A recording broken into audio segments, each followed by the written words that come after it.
Uji reliabilitas item. Salam sejahtera, saya Eska Laurencia Sugian dengan NIM 41933111075 akan menjelaskan output pada SPSS uji reliabilitas item. Pada scale 0,70, case processing summary, didapat bahwa data yang valid itu ada 10 atau N-nya, sehingga ke dalam persen itu 100%. Nah, karena semua data itu valid, data ke-10 itu valid, maka excluded-nya 0. Jadi total keseluruhan itu 10 dan pada persen itu 100%. Pada reliability statistik dapat kita lihat bahwa current batch alpha-nya yaitu 0,813 pada 10 end of items-nya. Nah, kita ambil keputusan dengan referensi dari bukunya Wiratna Sujarweni bahwa jika nilai current batch alpha lebih besar dari 0,60, maka questionnaire dinyatakan reliable. Sebaliknya, jika nilai current batch alpha-nya lebih kecil dari 0,60, maka questionnaire dinyatakan tidak reliable. Nah, berdasarkan hasil output ini, current batch alpha-nya 0,813 lebih besar dari 0,60, sehingga questionnaire atau butir soal dalam praktikum ini dinyatakan reliable. Pada output item total statistik ada beberapa istilah. Yang pertama itu scale mean if item deleted. Scale mean if item deleted ini yaitu skala rata-rata jika salah satu item dia dihapus. Misalnya, jika soal 1 dihapus, maka nilai skala rata-ratanya yaitu 29,10. Sedangkan jika soal 2 dihapus, maka skala rata-ratanya yaitu 28,80. Jika soal 3 dihapus, skala rata-ratanya yaitu 28,60. Jika soal 4 dihapus, skala rata-ratanya yaitu 29,00. Jika soal 5 dihapus, skala rata-ratanya yaitu 28,60. Jika soal 6 dihapus, skala rata-ratanya 29,00. Jika soal 7 dihapus, skala rata-ratanya 29,00. Jika soal 8 dihapus, skala rata-ratanya 28,70. Jika soal 9 dihapus, skala rata-ratanya 29,20. Dan jika soal 10 dihapus, skala rata-ratanya yaitu 28,90.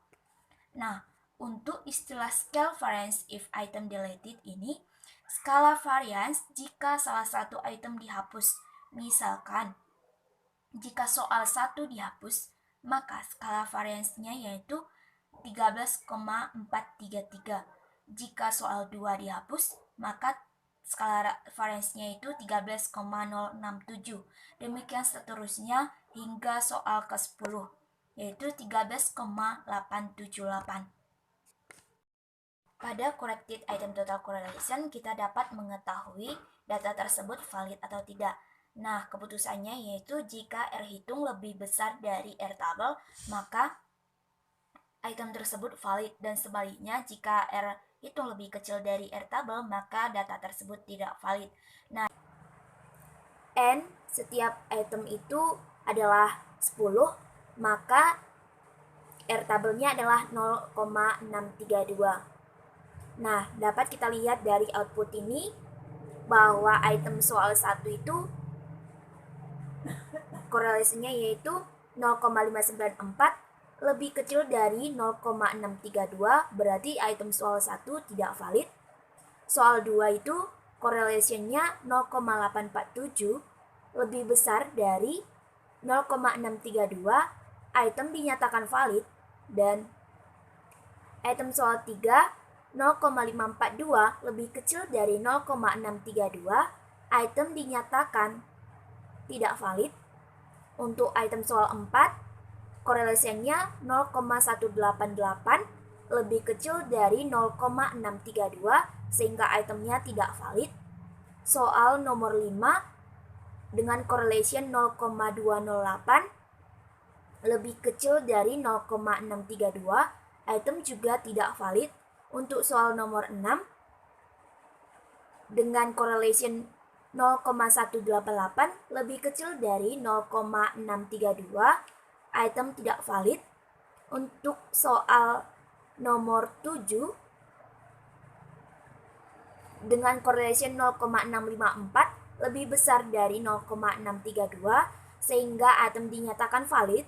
Untuk soal nomor 8 dengan correlation 0,556 lebih kecil dari 0,632, item tidak valid. Untuk soal nomor 9 dengan correlation 0,528 lebih kecil dari 0,632, item dinyatakan tidak valid. Dan untuk soal nomor 10 dengan correlation 0,717 lebih besar dari 0,632, item dinyatakan valid. Sehingga berdasarkan output corrected item total correlation ini dapat kita ketahui soal yang valid itu adalah soal nomor 2, 7, dan nomor 10 berdasarkan correlation-nya. Berdasarkan output current batch alpha if item deleted, dapat kita lihat bahwa soal dari 1 sampai 10 itu semua lebih besar dari 0,60 berdasarkan keputusan tadi bahwa jika current batch alpha-nya lebih besar dari 0,60 maka item dinyatakan reliable. Nah, jadi soal 1 sampai dengan soal 10 ini semuanya reliable.